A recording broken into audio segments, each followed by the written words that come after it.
अखिलेश यादव और समाजवादी पार्टी को लगा बड़ा झटका। स्वामी प्रसाद मौर्य ने पार्टी के राष्ट्रीय महासचिव पद से दिया इस्तीफा। नमस्कार, मैं अनुज कुमार, आप देख रहे हैं जनपथ लाइव। जी हां, इस वक्त आपके सामने बहुत ही महत्वपूर्ण खबर लेकर आया हूं। जिस तरीके से खबर निकल कर आ रही है समाजवादी पार्टी के हवाले से, समाजवादी पार्टी के राष्ट्रीय महासचिव स्वामी प्रसाद मौर्य ने अपने पद से इस्तीफा दे दिया है। और इसके बाद से ही कहीं ना कहीं देखा जाए समाजवादी पार्टी और भारत देश की तमाम उत्तर प्रदेश की जो राजनीति है उसमें एक हलचल सी नजर आती हुई दिखाई दे रही है। स्वामी प्रसाद मौर्य इससे पहले वो बहुजन समाज पार्टी में थे। बहुजन समाज पार्टी से निकाले जाने के बाद वो भारतीय जनता पार्टी में जाते हैं और भारतीय जनता पार्टी से इस्तीफा देकर वो समाजवादी पार्टी में आते हैं। और समाजवादी पार्टी में रहकर वो लगातार तमाम तरीके का पाखंड और अंधविश्वास के खिलाफ लगातार बोलते हुए नजर आ रहे थे।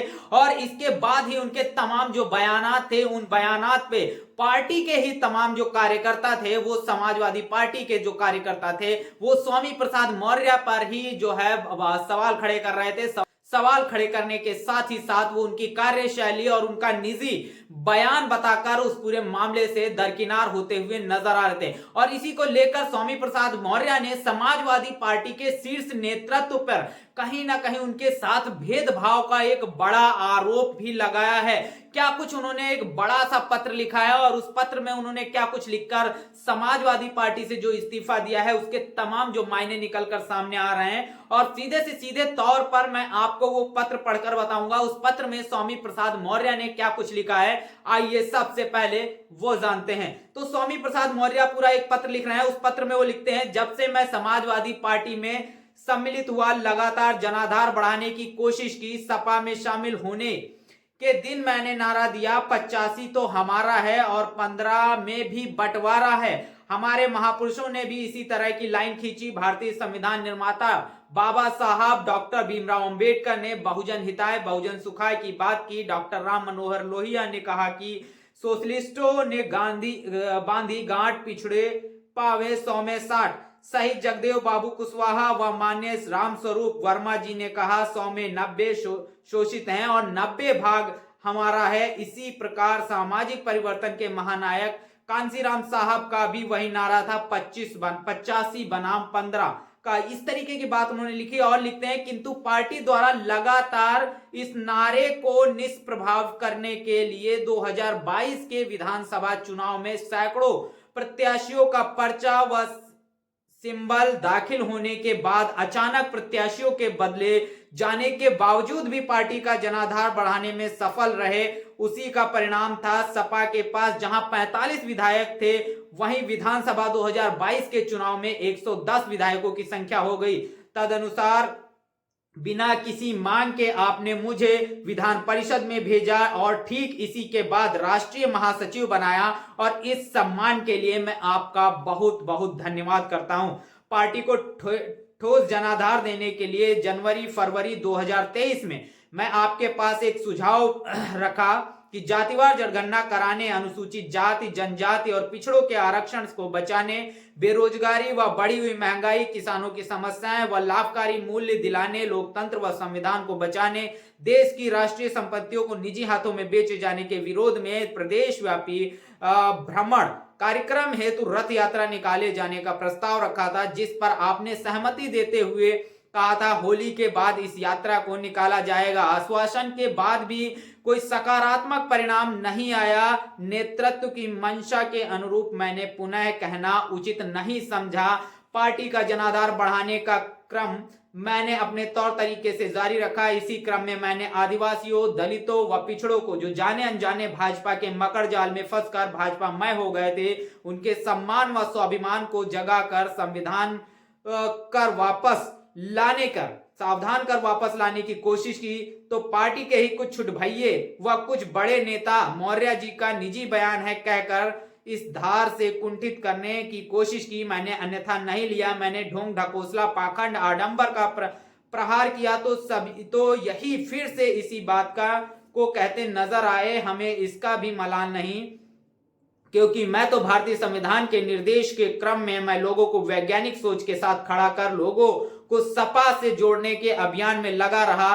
यहां तक कि इसी अभियान के दौरान मुझे गोली मारने, हत्या कर देने, तलवार से सर कलम कर देने, जीभ काटने, कान नाक काटने, हाथ काटने आदि आदि लगभग 2 दर्जन से ज्यादा धमकियां व हत्या के लिए 51 करोड़, 51 लाख, 21 लाख, 11 लाख, 10 लाख आदि विभिन्न रकम देने की सुपारी भी दी गई।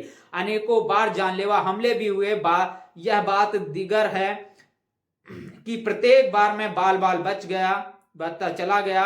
उल्टे सत्ताधारियों द्वारा मेरे खिलाफ अनेकों एफआईआर भी दर्ज कराई गई, किंतु अपनी सुरक्षा की चिंता किए बिना हुए मैं अपने अभियान पर निरंतर चलता रहा। हैरानी तो तब हुई जब पार्टी के वरिष्ठतम नेता चुप रहने के बजाय मौर्य का निजी बयान कहकर कार्यकर्ताओं के हौसले को तोड़ने की कोशिश की। स्वामी प्रसाद मौर्य कह रहे हैं कि पार्टी के जो वरिष्ठ नेता हैं, वरिष्ठतम जो नेता हैं, उन्होंने चुप रहने के बजाय मौर्य जी का निजी बयान है ये कहकर उनके पार्टी जो कार्यकर्ता हैं उनका हौसला तोड़ने की कोशिश की।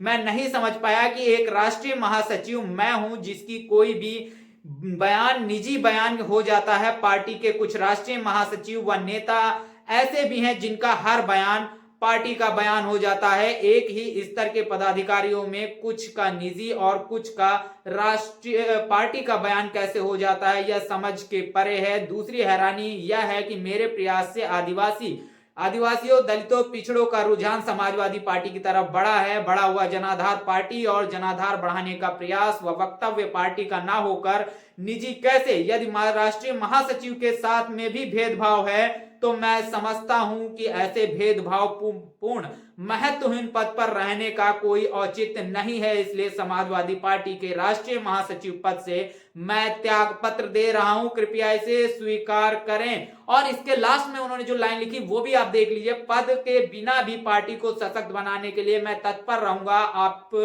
द्वारा दिए गए सम्मान, स्नेह व प्यार के लिए बहुत बहुत धन्यवाद। ये स्वामी प्रसाद मौर्य जी का ये पत्र था। उस पत्र में उन्होंने साफ तौर पर चीजों को स्पष्ट कर दिया है और किस तरीके से जो राष्ट्रीय महासचिव बने हुए स्वामी प्रसाद मौर्य हैं और उनके जो समकक्ष पदाधिकारी हैं समाजवादी पार्टी के जो एक सवर्ण लॉबी से आते हैं, वो उनके जो बयान होते हैं वो पार्टी के बयान बताए जाते हैं। जबकि स्वामी प्रसाद मौर्य के साथ जो भेदभाव हुआ उस भेदभाव से दुखी होकर कहीं ना कहीं स्वामी प्रसाद मौर्य का बड़ा जो है इस्तीफा निकल कर आया। और वो ये भी कह रहे हैं कि मेरे साथ जो मेरे समकक्ष पदाधिकारी हैं, कुछ के बयान आप पार्टी के बयान बता देते हो, जबकि मेरा जो बयान आता है उसे निजी बयान बताकर पार्टी पल्ला झाड़ते हुए नजर आती है। जबकि मेरे अथक प्रयासों से जो SC ST OBC आदिवासी समाज का जो जनाधार समाजवादी पार्टी की तरफ आया है वो निजी जनाधार क्यों नहीं हो जाता, वो पार्टी का जनाधार हो जाता। और मेरी कही हुई बातें, मेरा पाखंड का विरोध करना, ये सारी चीजें जो है वो मेरा निजी बयान कैसे हो जाता। और पार्टी के वरिष्ठ जो पदाधिकारी हैं, वरिष्ठ यानी आप समझ सकते हैं स्वामी प्रसाद मौर्य इशारों में किसकी बात कर रहे हैं। और अखिलेश यादव पर बड़े आरोप लगाते हुए उन्होंने इस पद से इस्तीफा दिया जा रहा है। लेकिन राजनीतिक गलियारों में यह भी कहा जा रहा है कि स्वामी प्रसाद मौर्य का कहीं दूसरी जगह जो है शायद कुछ मामला चल रहा है, जिसकी वजह से स्वामी प्रसाद मौर्य ने जो है ये इस्तीफा दिया है। और अंत में उन्होंने कहा कि मैं इस पद से त्यागपत्र दे रहा हूं, लेकिन पार्टी की मजबूती को मैं एक आम कार्यकर्ता की तरह से लगातार करता रहूंगा। और इसके कायस ये लगाए जा रहे हैं क्योंकि विधान परिषद में जो स्वामी प्रसाद मौर्य समाजवादी पार्टी की तरफ से गए हैं, उन्हें जो भेजा गया है, शायद उस पद को बचाने के लिए स्वामी प्रसाद मौर्य जो है अंत में ये बात कहते हुए नजर आ रहे हैं। अब देखना यह है क्या समाजवादी पार्टी स्वामी प्रसाद मौर्य को उस पार्टी से बाहर निकाल देती है या फिर कुछ बड़ा एक्शन होगा, या स्वामी प्रसाद मौर्य कहां जाएंगे। क्योंकि स्वामी प्रसाद मौर्य जिस तरीके से पाखंडवाद और इस तरीके का विरोध करते हुए नजर आ रहे हैं और वे भाजपा से निकल कर आए हैं, तो भाजपा में शायद नहीं जाएंगे क्योंकि जिस तरीके से बयान दे रहे हैं। और कांग्रेस और समाजवादी पार्टी का अलायंस है तो कांग्रेस भी इनको नहीं लेगी अगर आने वाले समय में चुनाव को लेकर कुछ अच्छा करना है तो। अगर समाजवादी और कांग्रेस मिलकर जाते हैं, बची बहुजन समाज पार्टी, तो हो सकता है स्वामी प्रसाद मौर्य बहुजन समाज पार्टी की तरफ फिर से जाते हुए नजर आए। लेकिन इसकी भी जो है शंकाएं जो है वो कम ही है, क्योंकि स्वामी प्रसाद मौर्य जिस तरीके से पार्टी से निकाले गए और उसके बाद जिस तरीके से वो भाजपा में गए, भाजपा के बाद वो समाजवादी पार्टी में गए, अब या तो स्वामी प्रसाद मौर्य खुद की अपनी एक पार्टी बनाने वाले हैं, या फिर स्वामी प्रसाद मौर्य अगर अखिलेश इस अलायंस में नहीं रहते हैं, तो कांग्रेस अकेले चुनाव लड़ती है या अखिलेश के साथ ना लड़कर अन्य दलों के साथ लड़ती है, तो स्वामी प्रसाद मौर्य कांग्रेस में भी जा सकते हैं। बड़ी बात निकल कर आ रही है। बहरहाल अखिलेश यादव को 2024 के चुनाव से पहले एक बड़ा झटका लग गया है। स्वामी प्रसाद मौर्य जो उनकी पार्टी को लगातार सुर्खियों में बनाए रखते थे, वो कहीं ना कहीं उन्होंने अपने पद से इस्तीफा दे दिया है। बड़ी बात निकलकर सामने आ रही है। 2024 के चुनाव पर इसका एक गंभीर जो असर जो है समाजवादी पार्टी पर पड़ेगा। देखना यह है कि स्वामी प्रसाद मौर्य का अगला कदम क्या रहता है। क्या वो अपना कोई दल बनाते हैं, अपनी कोई पार्टी बनाते हैं, या वो कांग्रेस में जाते हैं, या वो फिर से भाजपा में जाते हैं, या फिर वो बहुजन समाज पार्टी की तरफ भी जाते हुए दिखाई दे सकते हैं। बड़ी बात निकलकर सामने आ रही है। स्वामी प्रसाद मौर्य ने अपने समाजवादी पार्टी में जो पद दिया गया था राष्ट्रीय महासचिव का, उससे इस्तीफा दे दिया है, और कहीं ना कहीं उन्होंने पार्टी में आम कार्यकर्ता की तरह पार्टी के जनाधार को बढ़ाने के लिए काम करता रहूंगा, इस तरीके की बात सिर्फ इसीलिए कही है क्योंकि विधान परिषद में जो उनको भेजा गया है समाजवादी पार्टी की तरफ से, उस पद को बचाए रखने के लिए। बहरहाल इस पूरे मामले पर आपका क्या कहना है? स्वामी प्रसाद मौर्य का अगला कदम क्या हो सकता है आपके अनुसार? कमेंट बॉक्स में जरूर बताइएगा। बने रहिएगा जनपथ लाइव के साथ। तब तक के लिए जय भीम, जय भारत।